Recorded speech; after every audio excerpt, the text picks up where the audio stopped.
अस्सलाम वालेकुम दोस्तों, जीएन स्टोरी टीवी में खुश आमदीद। प्यारे दोस्तों, एक दफ़ा बादशाहों में एक बहुत बड़ी जंग हुई और बहुत दिनों तक जारी रही। जब लड़ाई ख़त्म हो गई तो फ़ौज के बहुत से सिपाहियों को नौकरी से बरतरफ कर दिया गया, क्योंकि अब उनकी कोई ज़रूरत ना थी। तमाम सिपाही अपनी अपनी तनख्वाह लेकर घर को चल दिए। उनमें से एक सिपाही था जो दिल का बहुत सखी था। वो अपनी नौकरी के दिनों में अपनी तमाम तनख्वाह खर्च कर दिया करता था। चुनाचा जब उसे नौकरी से बरतरफ किया गया तो उसकी तनख्वाह के सिर्फ 4 आने पैसे निकले। वो ये 4 आने के पैसे ही लेकर रवाना हो गया। रास्ते में एक नान बाई से 3 आने की रोटी खरीदी और 1 आने के पैसे जेब में डाल लिए। वो आगे चला तो एक बहुत पहुंचा हुआ दरवेश मिला। जब इसने सिपाही को देखा तो दरवेश ने सिपाही से भीख मांगी। सिपाही बोला, बड़े मियाँ, अब तुम्हें क्या खैरात दूं? जब मैं फ़ौज में नौकर था तुम उन दिनों मिलते तो तुम्हें मुंह मांगी मुराद देता। अब तो मेरे पास इस रोटी और 4 पैसों के सिवा कुछ भी नहीं, मगर तुम भी मेरी तरह भूखे हो, इसलिए जो कुछ मेरे पास मौजूद है उसमें से आधा तुम ले लो। मुझे ज़रूरत पड़ी तो मैं भी तुम्हारी तरह भीख मांग लूँगा। सिपाही ने आधी रोटियां और 2 पैसे फ़कीर को दे दिए और आगे को चल दिया। दरवेश ने क्या किया कि उठकर सिपाही के पीछे पीछे हो लिया। थोड़ी दूर चलकर दरवेश ने अपना भेष बदल लिया और एक और फ़कीर के भेष में सिपाही से जा मिला और भीख मांगने लगा।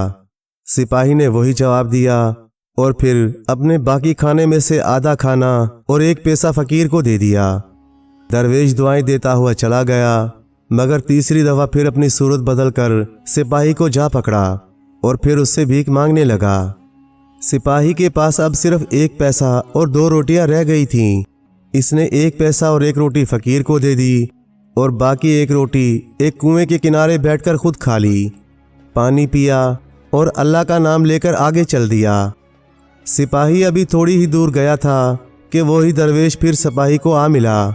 इस दफ़ा दरवेश ने भी सिपाही जैसा लिबास पहन रखा था और ऐसा मालूम होता था कि वो भी फ़ौज से निकल कर आ रहा है। दरवेश ने सिपाही से कहा, कहो दोस्त, कहाँ से आ रहे हो? तुम्हें कितना सवाब मिलेगा अगर मुझे किसी सराय में से रोटी खिलवा दो? भूख के मारे मेरा बुरा हाल हो रहा है। सिपाही बोला, भाई, अगर कुछ देर पहले आते तो तुम्हें 1 रोटी खिला देता। अब तो मेरे पास कुछ नहीं। 4 आने के पैसे मुझे अपनी तनख्वाह से मिले थे, उनमें से 3 आने की मैंने रोटी खा ली। 1 आना मेरे पास नगद था, मगर रास्ते में 3 फ़कीरों ने मुझसे सवाल किया। मेरे पास जो कुछ भी था मैंने उनको दे दिया। सिर्फ 1 रोटी बची थी जो थोड़ी देर पहले मैंने खुद खा ली। अब तो कसम से खाने को पैसा भी नहीं। आओ इकट्ठे चलते हैं, कहीं से भीख मांगकर पेट भर लेंगे। दरवेश बोला, तुम्हें भीख मांगने की क्या ज़रूरत है? मुझे बीमारियों के इलाज करने आते हैं।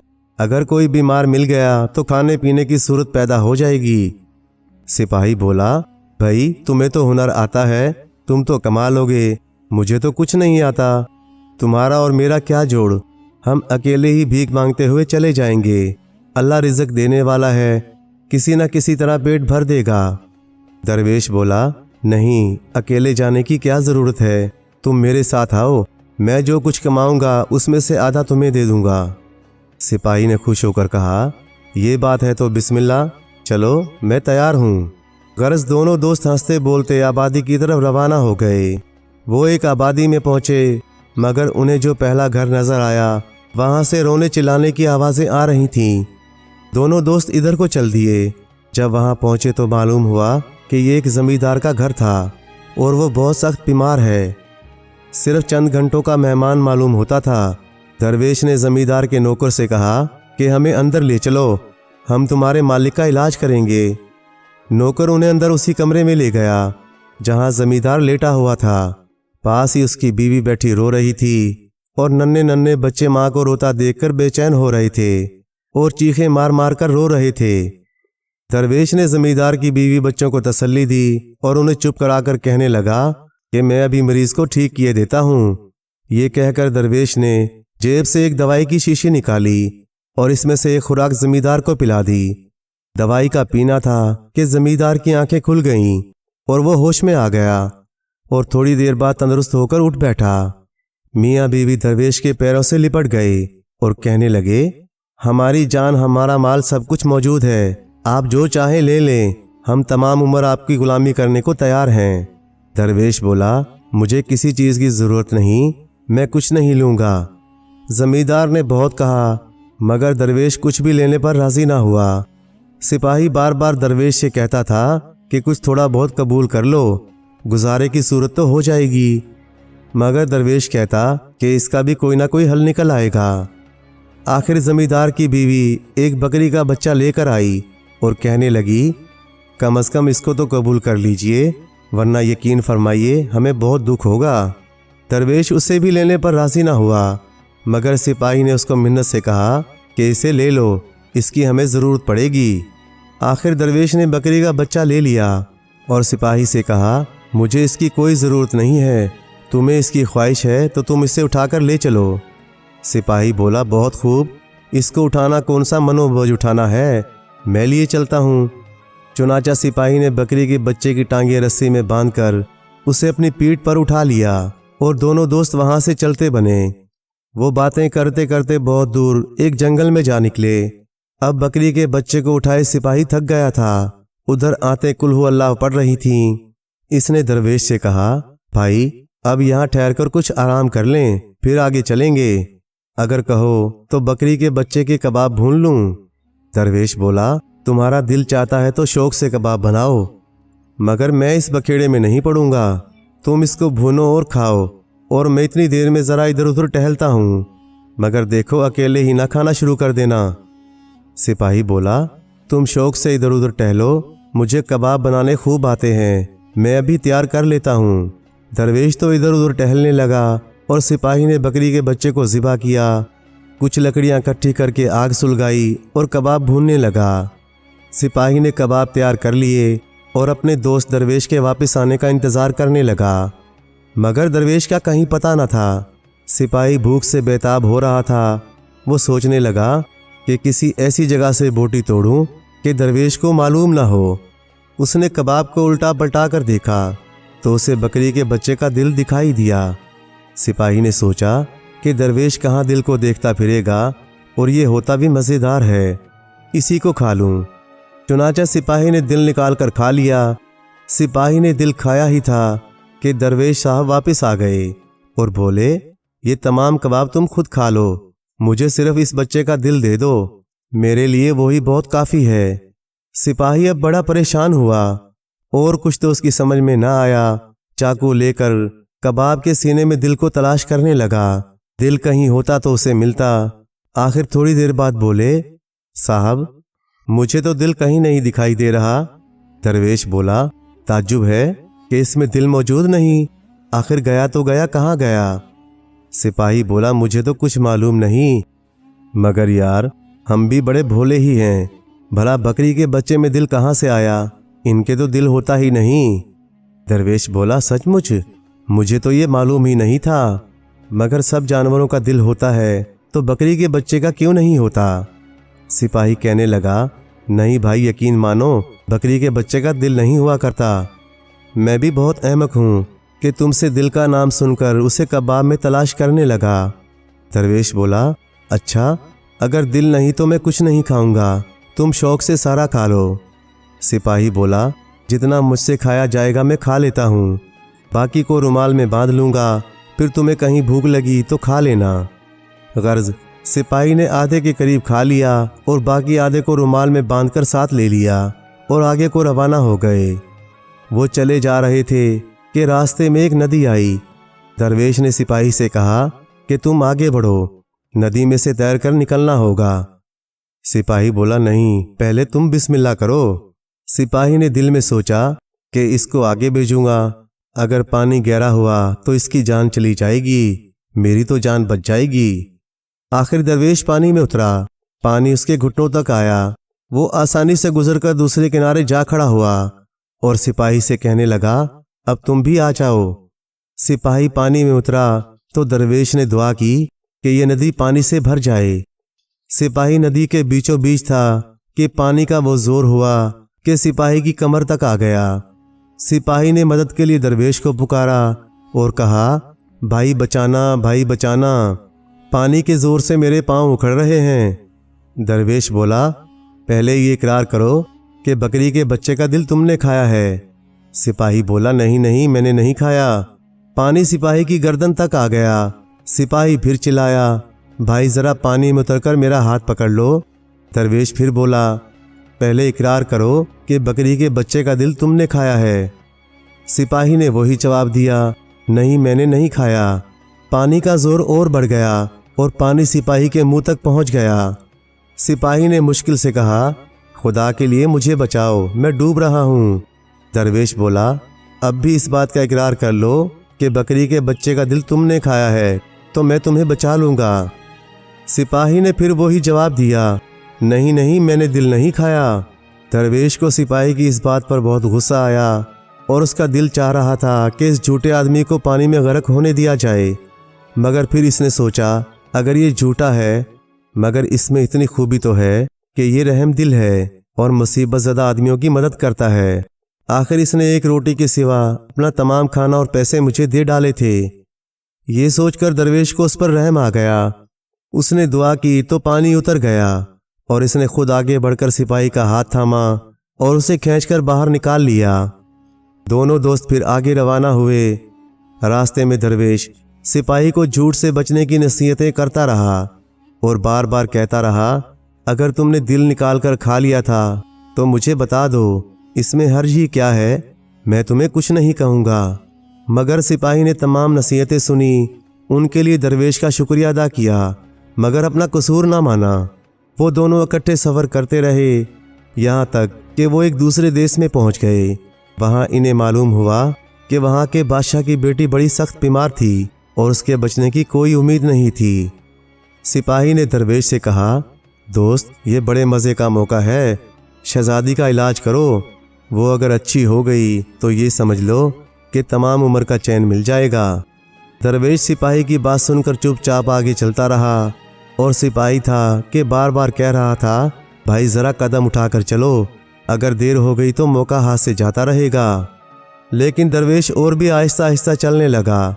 सिपाही ने बहुत मिन्नत समाजत की मगर दरवेश पर कोई असर ना हुआ। यहाँ तक कि बादशाह के महल तक पहुँचते पहुँचते बीमार शहज़ादी चल बसी। शहज़ादी की मौत की खबर सुनकर सिपाही को बहुत रंज हुआ। इसने तो शहज़ादी की बीमारी का हाल सुनकर ना जाने क्या क्या मंसूबे बना लिए थे। कभी वो सोचता था महल बनवाएंगे, कभी उसका इरादा था कि घोड़ा गाड़ी और हाथी की सवारी करेंगे, कभी वो ख्याल करता था कि निहायत उम्दा उम्दा लिबास पहनेंगे। अब जो इसने शहज़ादी के मरने का हाल सुना तो उसकी तमाम उम्मीदें दम तोड़ गईं। वो दरवेश पर दांत पीस कर कहने लगा, तुम अजीब नामाकूल आदमी हो, तुम्हारी एक ज़रा सी सुस्ती ने बना बनाया काम बिगाड़ डाला। तुमने मेरे तमाम सपने ज़ाया कर दिए। इतना समझाया कि भले आदमी, ज़रा कदम उठाकर तेज़ तेज़ चलो, मगर तुमने मेरी एक ना सुनी, अब सर पकड़ कर रो। दरवेश बोला, मुझे कौन सा पैसों की ज़रूरत थी जो मैं अपनी टांगों को थकाता, अल्लाह मदद देने वाला है, ज़रूरत पड़ी तो वो अपनी इनायत से सैकड़ों मौके देगा। सिपाही बोला, तुम्हें ज़रूरत नहीं थी, मुझे तो थी ना। बड़े दोस्त बने फिरते हो, दोस्त के लिए इतनी तकलीफ़ भी ना उठा सके। दरवेश को फिर सिपाही की रोटियां देने का एहसान याद आ गया। वो कहने लगा, अच्छा भाई, बिगड़ते क्यों हो, अभी भी कुछ नहीं बिगड़ा। मैं अब शहज़ादी का इलाज करके उसे ज़िंदा कर देता हूँ, फिर तो खुश हो जाओगे। सिपाही ने दरवेश को गले लगा लिया और कहने लगा, अगर ये बात है तो क्या फ़िक्र है, चलो तो फिर महल में चलते हैं। दोनों दोस्त शाही महल में दाखिल हुए तो वहाँ हर तरफ कोहराम बरपा था। कोई रो रहा था, कोई बैन कर रहा था, कोई छाती पीट रहा था। दरवेश ने जाते ही कहा, ये रोना पीटना बंद करो, मैं शहज़ादी को जिंदा कर देता हूँ। सब लोग हैरान होकर खामोश हो गए और जल्दी जल्दी दरवेश को उस कमरे में ले गए जहाँ शहज़ादी की नाश पड़ी थी। दरवेश ने नैश को देखा और खिदमतगारों से कहा, मुझे कुछ ईंधन और एक पानी से भरा हुआ बर्तन ला दो। जब सारा सामान आ गया तो दरवेश ने लोगों से कहा, तुम सब बाहर चले जाओ, मैं अपना काम शुरू करता हूँ। तमाम लोग कमरे से निकल आए, सिर्फ सिपाही बाकी रह गया। दरवेश ने उसको ठहरने से मना ना किया और शहज़ादी को जिंदा करने में मशगूल हो गया। पहले इसने शहजादी के बदन की बोटी बोटी कर डाली, फिर हड्डियों के टुकड़े अलग करके उन्हें पानी के बर्तन में डाल दिया और नीचे आग सुलगा दी। शहजादी का बाकी गोश्त भी हड्डियों से अलहदा हो गया और सिर्फ सफ़ेद हड्डियां बर्तन में रह गईं। दरवेश ने फिर हड्डियों को निकालकर मेज़ पर रखा और उनको जोड़कर उन पर एक कपड़ा डाल दिया। कपड़ा डालने के बाद 3 दफ़ा इसने एक मंत्र पढ़ा और कहा कि लड़की उठकर बैठ जाओ। कपड़ा उठाया तो नीचे शहजादी जिंदा मौजूद थी। बादशाह ने आकर बेटी को देखा तो उसे अपनी छाती से चिमटा लिया और मारे खुशी के दीवाना हो गया। बादशाह ने दरवेश से कहा, मांग क्या मांगता है? मुंह मांगी मुराद दूंगा। अगर आधी सल्तनत भी मांगे तो मैं देने से दरेग ना करूंगा। दरवेश बोला, साहब मैंने किसी इनाम की उम्मीद में इलाज नहीं किया, मुझे किसी चीज़ की ज़रूरत नहीं। सिपाही ने गुस्से से दरवेश के कोहनी मारी और कहने लगा, कमबख्त, अकल मारी गई है। मैंने तुझे इलाज करने को कहा ही क्यों था? मुझे तो रुपये की ख्वाहिश है ना, नहीं तो शहजादी क्या मेरी माँ लगती थी? दरवेश थोड़ी देर सोचता रहा और फिर उसने इनकार कर दिया। सिपाही के गुस्से और मायूसी का कोई ठिकाना ना था। बादशाह ने उसके चेहरे से ताड़ लिया कि सिपाही को इनाम की ज़रूरत है। इसने गुलामों को हुक्म दिया कि दरवेश को अशरफियों में तोल दो और जितनी अशरफियाँ चढ़ें इन्हें दे दो। आखिरकार दरवेश को तोला गया और अशरफियों का ढेर उसे इनाम में मिला। दरवेश ने कुछ अशरफियाँ खुद उठाईं और बाकी सिपाही पर लाद दीं और दोनों दोस्त फिर इकट्ठे चल पड़े। एक जंगल में पहुंचकर दोनों दोस्त जरा आराम करने के लिए ठहर गए। दरवेश बोला, आओ भाई, इस जगह अशरफियों को बांट लें। सिपाही बोला, बड़ी खुशी से। दरवेश ने अशरफियों का ढेर लगाकर उन्हें 3 हिस्सों में तकसीम कर दिया। सिपाही बहुत हैरान हुआ कि हिस्सेदार तो हम सिर्फ 2 हैं, ये 3 हिस्से कैसे? कहीं इस दरवेश का दिमाग तो नहीं फिर गया? आखिर उससे रहा ना गया। वो दरवेश से पूछने लगा, साहब ये 2 आदमियों के लिए आप 3 हिस्से कैसे कर रहे हैं? दरवेश बोला, भाई मैंने ये 3 हिस्से बराबर बराबर के बनाए हैं। इनमें से एक हिस्सा मेरा, एक तुम्हारा और एक हिस्सा उसका है जिसने बकरी के बच्चे का दिल खाया। अब तो सिपाही बड़ा परेशान हुआ। कितनी दफ़ा वो इस चोरी से इनकार कर चुका था और दरवेश की हर नसीहत पर यही कहता आया था कि मैं चोरी से कोसों दूर भागता हूँ और अब इकरार कैसे करूँ? सामने अशरफियों का ढेर लगा देखकर उसके मुंह में पानी भर आया। वो इतनी अशरफियों को कैसे छोड़ सकता था? आखिर कुछ देर बाद बोला, भाई सच तो ये है कि बकरी के बच्चे का दिल मैंने ही खाया था। असल में मैंने यूं ही मजाक में तुमको ना बताया, तो अब ये दूसरा हिस्सा मैं ही लूँ ना? दरवेश बोला, दिल तुमने खाया? ये कैसे हो सकता है? तुम तो बहुत कस्में खा चुके थे और ये भी कहते थे कि बकरी के बच्चे का दिल तो होता ही नहीं। सिपाही बोला, अरे मियाँ, वो तो मजाक की बातें थीं। बकरी के बच्चे का दिल क्यों नहीं होता? जैसे हमारा दिल होता है वैसे ही बकरी के बच्चे का दिल भी होता है। दरवेश ने कहा, मियाँ सिपाही लो सुनो, अब हमारा तुम्हारा साथ नहीं निभेगा। तुमने मेरा लिहाज नहीं किया, ये इन अशरफियों की मोहब्बत है। ये लो अशरफियाँ तुम रख लो और अब से तुम्हारे और मेरे रास्ते जुदा जुदा। दरवेश ने अशरफियाँ सिपाही को दी और उसे खुदा हाफिज कह दिया। सिपाही को अशरफियाँ मिली तो उसकी खुशी में उसने दरवेश तो क्या कोई भी होता सिपाही परवाह ना करता। वो अशरफियाँ समेटते समेटते बोला, बहुत खूब, जैसे तुम्हारी मर्जी, अल्लाह बेली। दरवेश एक दूसरे रास्ते पर चल पड़ा और थोड़ी देर में नज़रों से उजल हो गया। सिपाही ने दिल में सोचा कि मेरा दोस्त था तो बहुत खूब आदमी, मगर अच्छा हुआ कि वो चला गया। अब अपना कसूर मानने के बाद मुझे उससे मिलने और बातचीत करने में शर्म आती थी। उसने बांधकर अशरफियों को कांधे पर लादा और अपनी राह पर चल पड़ा। अब सिपाही की क्या कहने थे, रुपये की रेल पेल थी, दिन ईद थे और रातें शब रात। बड़े मज़े में ज़िंदगी गुजर रही थी। दिल का सखी तो वो रोज़े अव्वल से था। खूब दौलत उड़ाई, क्या मजाल कि कोई सवाल करे और वो पूरा ना करे। इसकी दरिया दली के सामने तो कारून का ख़जाना भी कम था। कुछ ही अरसे के बाद जेबें खाली हो गईं और बेचारा पहले की तरह छड़े का छड़ा रह गया। इत्तफाक की बात थी कि उन्हीं दिनों उसे खबर मिली कि एक दूसरे देश के राजा की बेटी बीमार पड़ी है। राजा तमाम इलाज करवा रहा था, मगर लड़की की बीमारी थी कि टस से मस नहीं होती और लड़की चंद दिनों की मेहमान थी। सिपाही ने सोचा कि ये मज़े का मौका हाथ आया है। मेरे दोस्त ने जिस तरह शहजादी को जिंदा किया था और जो मंत्र पड़ा था वो तो मुझे मालूम ही है। अगर हाथ ठीक पड़ा तो बस जिंदगी भर का आराम आ जाएगा। ये सोचकर सिपाही उस मुल्क की तरफ रवाना हो गया। वो आंधी की तरह उड़ता हुआ जा रहा था। 3 दिन का रास्ता एक दिन में तय किया और महल में जा पहुंचा। जब वो महल में पहुंचा तो उसे मालूम हुआ कि आज ही सुबह राजकुमारी मर गई। उसने सोचा कि अच्छा ही हुआ शहजादी मर गई। बीमारी की तो दुआ मुझे मालूम नहीं, मगर मुर्दे को जिंदा करने का तरीका तो आता है। ये सोचकर वो सीधा राजा के दरबार में पहुंचा और आदाब बचा लाने के बाद कहने लगा, मैं आपकी लड़की को जिंदा करने के लिए हाजिर हुआ हूँ। राजा ने सुन तो रखा था कि पिछले दिनों किसी तरह एक शहजादी जिंदा हो चुकी है। इसने अपने वजीरों से पूछा कि क्या किया जाए। वजीर बोले, हुजूर, राजकुमारी तो मर ही चुकी है, अब और क्या बिगड़ सकता है, आप इसे इलाज करने दें। अगर इसने राजकुमारी को अच्छा कर लिया तो इससे अच्छी बात और क्या होगी। अगर ये धोखेबाज है तो इसका सर उड़ा दीजिएगा। चुनाचा राजा सिपाही को उस कमरे में ले गया जहां उसकी मुर्दा बेटी पड़ी थी और कहने लगा, अब इलाज करो। सिपाही ने लड़की को देखकर दरवेश की तरह पानी से भरा हुआ बर्तन और ईंधन मंगवा लिया और सबको बाहर चले जाने को कहा। जब सब लोग चले गए तो इसने दरवाज़ा बंद करके राजकुमारी का गोश्त काटना शुरू कर दिया। उसने शहजादी के बदन के टुकड़े करके उन्हें केतली में डाल दिया। पानी उबलने लगा, गोश्त पोश्त अलहदा हो गया और सिर्फ हड्डियां बाकी रह गईं। इसने इसी तरह हड्डियों को मेज़ पर रखा और उन्हें जोड़ना शुरू किया। मगर वो जब हड्डियां जोड़ने लगा तो उसे ये याद ना रहा कि कौन सी हड्डी कहाँ लगानी है। आखिर उसे जिस तरह समझ में आया उसने हड्डियों को जोड़ दिया और ऊपर चादर डाल दी।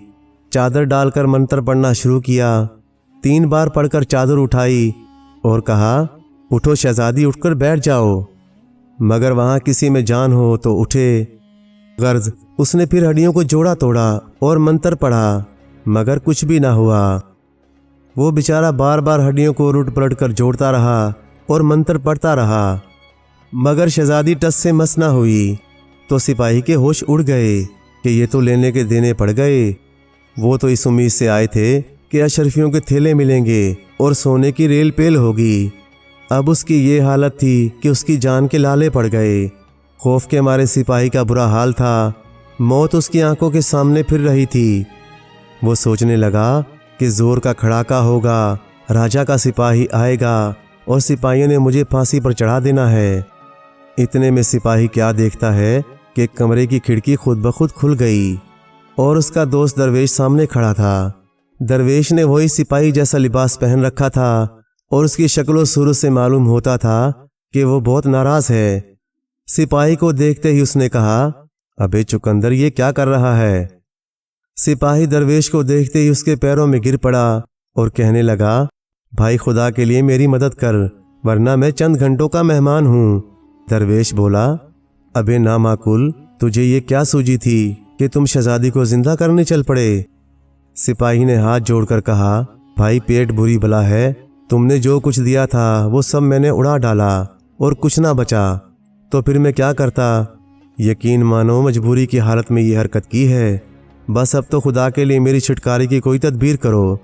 दरवेश को अभी तक वो सिपाही की रोटियां देने का एहसान याद था। वो बोला, इस दफ़ा तो मैं तेरी मदद कर देता हूँ, मगर याद रखना दोबारा तूने ऐसी हरकत की तो ख़ता खाएगा। हाँ, एक बात ये भी सुन ले कि राजकुमारी को तो मैं ज़िंदा कर दूंगा, लेकिन अगर राजा से तूने इनाम में 1 पैसा भी लिया तो अच्छी बात नहीं होगी। सिपाही बोला, भाई तुम पैसों की कहते हो, यहाँ जान के लाले पड़े हैं। तुम खुदा के लिए राजकुमारी को ज़िंदा कर दो, बस उसके बाद मेरी तौबा। अगर फिर कभी ऐसी हरकत करूं तो जो चोर की सज़ा वो मेरी सज़ा। चुनाचा दरवेश ने हड्डियों को फिर नए सिरे से ठीक तरह जोड़ा, फिर उन पर कपड़ा डालकर अपना वही मंत्र पढ़ा और राजकुमारी हंसती बोलती उठ बैठी। दरवेश जिस रास्ते से आया था उसी से गायब हो गया। अब सिपाही की खुशी का कोई ठिकाना ना था। वो सोच रहा था, जान बची सो लाखों पाए। फौरन दरवाज़ा खोलकर राजा को अंदर बुलाया। राजा बेटी को जिंदा देखकर उससे लिपट गया और खुशी के आंसू बहाने लगा। तमाम महल में खुशी का दौर दौरा हो गया। ढोल बाजे बजने लगे और गरीबों मोहताजों को खैरात देने के लिए खजानों के मुंह खोल दिए गए। राजा ने सिपाही का बहुत शुक्रिया अदा किया और बोला, अब मांग क्या मांगता है। सिपाही घबरा गया कि अब क्या करे। उधर वो दरवेश से वादा कर चुका था कि इनाम में कुछ नहीं लेगा, इधर इसके मुंह में पानी भर आया कि इस वक्त तो मुंह मांगी मुराद मिलती है। आखिर इसने दिल में सोचा कि रुपए ही की तो ज़रूरत थी, जिसकी वजह से वो इतने बड़े ख़तरे में बेधड़क कूद पड़ा। अब अगर मैं कुछ नहीं लूँगा तो खाऊंगा क्या खाक, आइंदा क्या होगा देखा जाएगा। इस वक्त तो वादा तोड़ना ही कुछ मुनासिब मालूम होता है।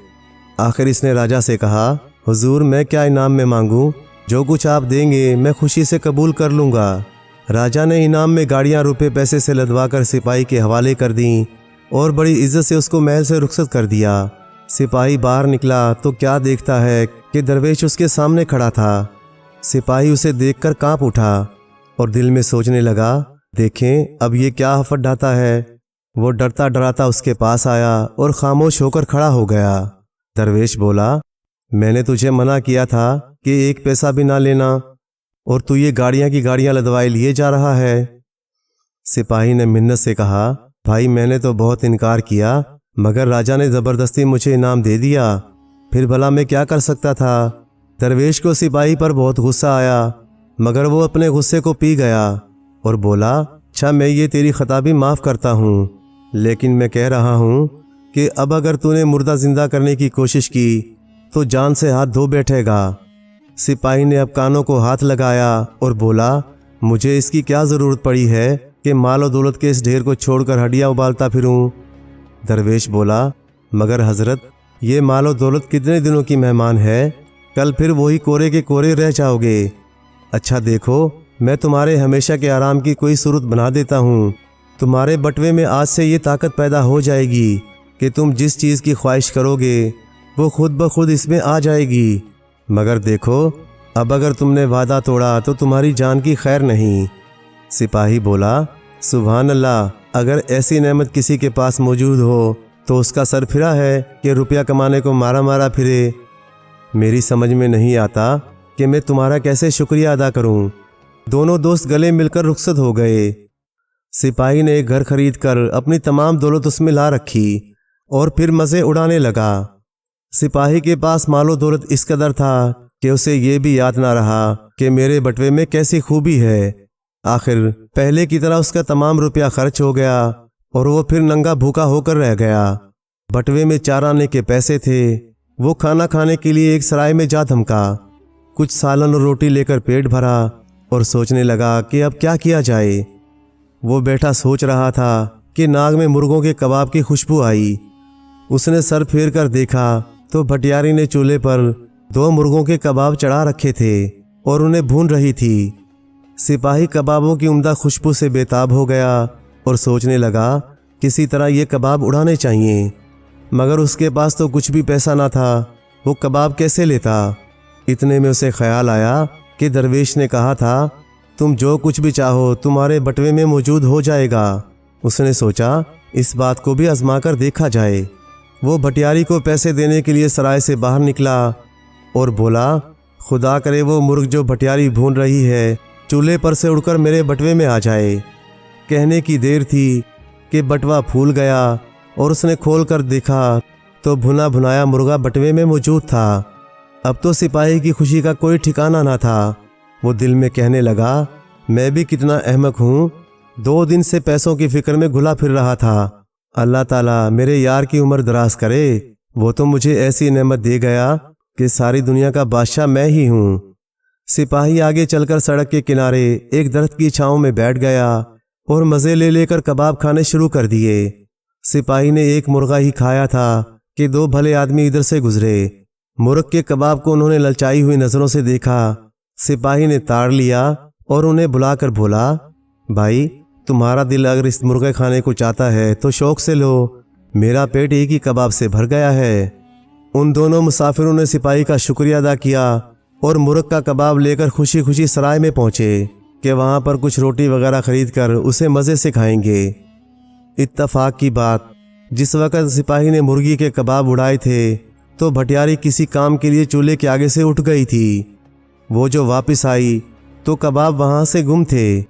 मियाँ बीवी दोनों हैरान रह गए कि कबाब गए तो गए कहाँ गए। मुसाफिर हमारे सामने खाली हाथ रुखसत हुए थे। कोई कुत्ता बिल्ली होता तो भी कुछ खड़का होता, और अगर ले भी जाता तो एक कबाब ले जाता। दोनों के दोनों कैसे गायब हुए?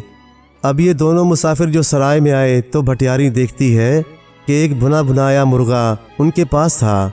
इसने अपने मियाँ से कहा, ज़रा देखो तो, इन मुसाफिरों के पास एक मुर्ग का कबाब है और वो भी ताज़ा पका हुआ। मुझे तो ये अपना ही कबाब दिखाई देता है। भटियारे ने आकर इन दोनों मुसाफिरों की गर्दन नापी और बोला, बेईमान चोर, दिन दिहाड़े डाका मारते हो, और दीदा दिलेरी तो देखो, कैसी बेतकल्लुफी से मेरा चोरी का माल मेरी ही सराय में हजम करने आ गए हो।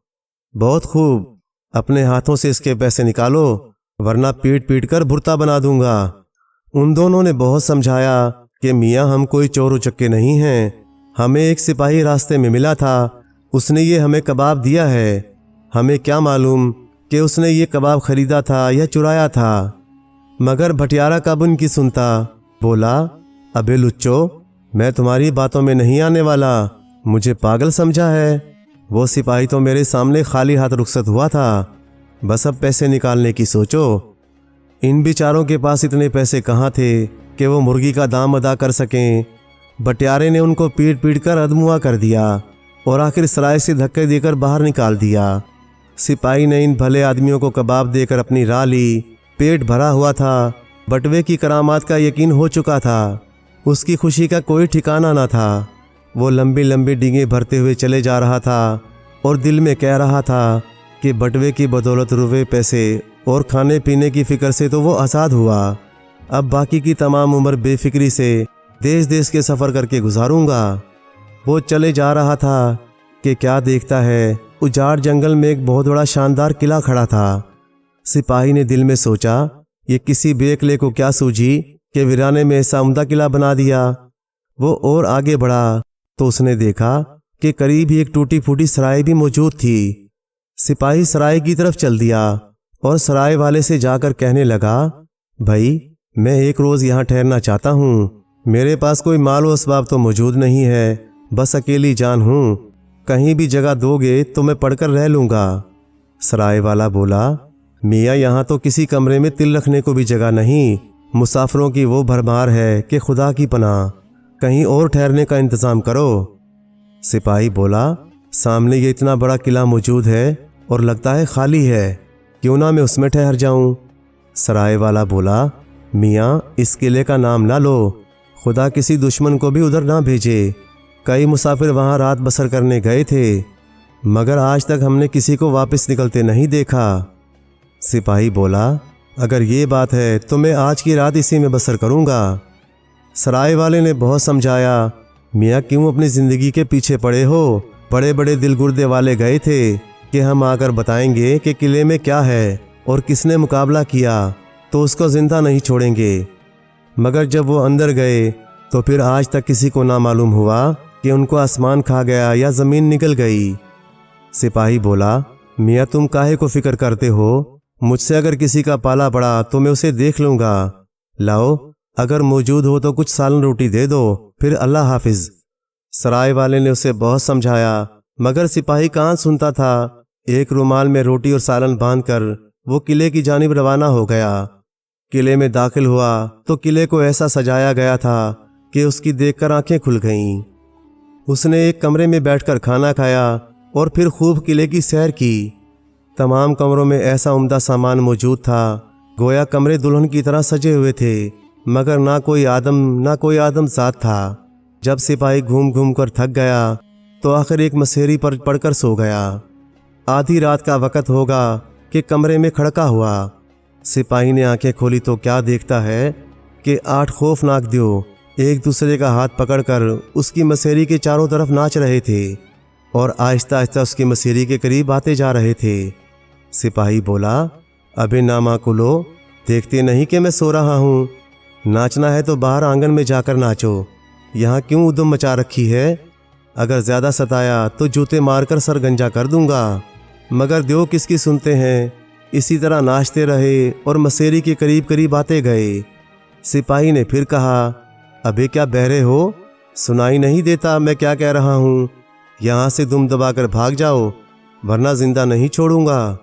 देव ने इसकी भी कोई परवाह ना की, नाच के साथ गाना भी शुरू कर दिया और वो गुल मचाया कि तमाम किला सर पर उठा लिया। अब तो मियाँ सिपाही गुस्से के मारे उठ खड़े हुए और एक कुर्सी उठाकर देव के सर पर दे मारी और कहने लगे, लातों के भूत बातों से थोड़ा मानते हैं। देखो अब मैं तुम्हें अच्छी तरह सीधा करता हूँ। मैं तुमसे नहीं डरने वाला। मैंने तमाम उम्र फौज में काटी है और लड़ने मरने का काम किया है। देव को कुर्सी लगी तो सबके सब सिपाही पर पल पड़े। सिपाही अकेला और वो 8, मुकाबला हो तो कैसे? कोई सिपाही को थप्पड़ रसीद करता था, कोई उसके बाल नोच रहा था, कोई कपड़े फाड़ रहा था और वो हंसते जा रहे थे। अब तो गुस्से के मारे सिपाही थरथरा उठा, जेब से बटवा निकाल कर कहने लगा, तुम पर खुदा की मार हो, तुम सब के सब इसी वक्त मेरे बटवे में आ जाओ। कहने की देर थी कि सारे के सारे देव बटवे में कूद पड़े और बटवा फूल गया। सिपाही ने बटवा बंद कर दिया और मसेरी पर लेटकर मज़े से सो गया। सुबह के वक्त सिपाही किले से निकला और सराय में पहुंचा। सराय वाले ने सिपाही को देखा तो हैरान रह गया और उसे साथ लेकर किले के मालिक के पास पहुंचा। सिपाही ने किले के मालिक को तमाम बात बीती सुनाई और बोला, अब शौक से किले में चलकर रहिए, अब कोई देव आपको नहीं सताने आएगा। किले के मालिक की खुशी का कोई ठिकाना ना था। इसने सिपाही को बहुत सारा इनामो कराम दिया और 2-3 दिन उसकी खूब मेहमान नवाजी की। किले के मालिक ने उसे बतेरा समझाया कि तुम तमाम उम्र मेरे पास रहो, मेरे पास अल्लाह का दिया बहुत कुछ है, जो चाहो खाओ, जो चाहो पियो। मगर सिपाही ने उसकी एक ना मानी और बोला, कहीं भी ठहरने से मेरी तबीयत खराब हो जाती है, मुझे कुछ आवारागर्दी पसंद है। आखिर सिपाही किले से रुखसत हुआ, एक छकड़ा लेकर अपना बटवा उस पर लादा और उसको हाँकता हुआ शहर की तरफ चल दिया। एक लोहार की दुकान पर इसने अपनी गाड़ी रोकी और लोहार से बोला, मैं अपना बटवा तुम्हारे हिरन पर रखता हूँ, इस पर चोटें लगाओ। लोहार ने उसकी बात मानी और सिपाही ने कई मजदूर लगाकर अपना बटवा छकड़े से उतारा और लाकर हिरन पर रख दिया। लोहार इतने बड़े बटवे को देखकर परेशान हो गया। आखिर इसने और लोहारों को भी मदद के लिए बुला लिया और सब ने मिलकर बटवे पर वो चोटें लगाना शुरू की। सुबह से शाम तक सारे लोहार हथौड़े बरसाते रहे। आखिर शाम के वक्त सिपाही ने बटवा खोला तो देखा 7 देव तो मर चुके थे मगर एक अभी भी जिंदा था। बटवा खोलते ही वो जनाटे के साथ निकला और ऐसा भागा कि पीछे मुड़कर भी ना देखा। सीधा दोज़ख की तरफ रवाना हो गया और वहां जाकर पनाह ली। इसके बाद मियाँ सिपाही ने बहुत सफ़र किया, शहर शहर गांव गांव फिरे और तमाम दुनिया देख डाली। काफ़ी अरसे के बाद सिपाही बूढ़ा हो गया मगर उसकी मौत आने का नाम ना ले रही थी। बुढ़ापे की वजह से सिपाही बहुत कमज़ोर हो गया, खाल हड्डियों से अलग थी, गाल पिचक गए थे, आंखों से दिखाई ना देता था। सिपाही ने मौत का बहुत इंतज़ार किया। आखिर जब बिल्कुल नाउम्मीद हो गया तो वो थक हार कर एक बहुत पहुँचे हुए दरवेश के पास गया और कहने लगा, मैं सफ़र करते करते थक गया हूँ, मौत मुझे नहीं आती, आप मुझे आसमान का रास्ता बता दें, मैं खुद ही चलकर वहाँ पहुँच जाऊँगा। दरवेश ने जवाब दिया कि आसमान के 2 रास्ते हैं, एक रास्ता तो बहुत मज़े का है, खूब खुली चौड़ी सड़क है और दूसरा ख़तरनाक है। रास्ते में पहाड़ आते हैं और इन पर बहुत छोटी सी पगडंडी है। इस रास्ते पर सफ़र करने से बहुत तकलीफ़ होगी। पहला रास्ता दोज़ख को जाता है और ये दूसरा रास्ता जन्नत को। तुम किस पर सफ़र करना चाहते हो? सिपाही बोला, मियाँ अब बुढ़ापे में मैं किसी मुश्किल रास्ते पर नहीं चल सकता, मैं तो दोज़ख के रास्ते पर ही जाऊँगा, आसमान पर पहुँचकर देखा जाएगा। दरवेश ने रास्ता बता दिया और सिपाही चल पड़ा। चलते चलते एक दरवाजे के सामने जा पहुंचा। ये दोज़ख का दरवाज़ा था। सिपाही ने दरवाज़ा खटखटाया तो चौकीदार ने खिड़की में से झांक कर देखा कि कौन आया है। ये चौकीदार वही 8वां देव था जो बटवे से निकलकर भागा था। इसने जो सिपाही को देखा तो सर पर पांव रखकर अपने सरदार के पास भाग गया और कहने लगा, दरवाजे पर एक सिपाही आया है मगर उसे अंदर ना आने देना, उसके पास एक ऐसा बटवा है कि वो तमाम दोज़ख को उसमें बंद कर देगा। मैं एक दफ़ा इसके बटवे में फंस गया था। बस मेरी किस्मत ही अच्छी थी जो मैं सही सलामत इसके बटवे में से निकल आया। मैंने तो उसी दिन से दुनिया में कसम खा ली थी।